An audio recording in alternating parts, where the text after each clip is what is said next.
But I think the supernatural part that God's trying to tap into, and this is where I want your opinion, is God saying strong and courageous to trust in me.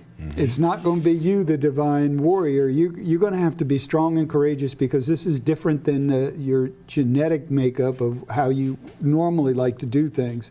Strong and courageous, and trust me.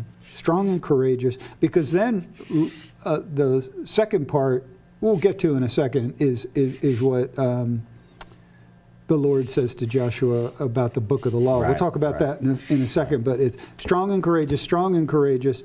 And I really think, from my study, and this is where I want your opinion, Dr. Frye, is the strong and courageous was strong and courageous. Be strong and courageous. It's almost like Paul writes, be strong in the Lord. It's now I want you to be strong and courageous in me, Joshua. Yes, you're on it, absolutely. Because Joshua was familiar with the war. He was familiar with fighting, like being a warrior, hand-to-hand combat.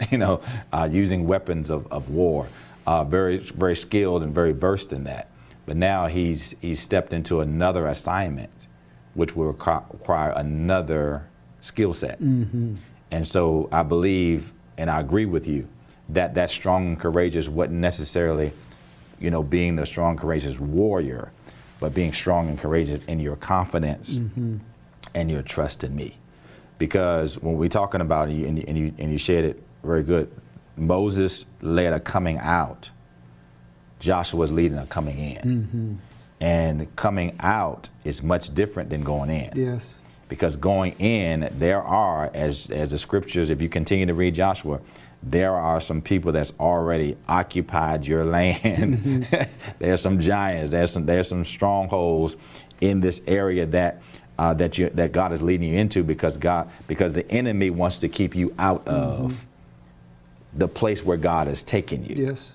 And so what got you out, not necessarily is going to take you in. So that's why I believe the messages were different, but yet similar in nature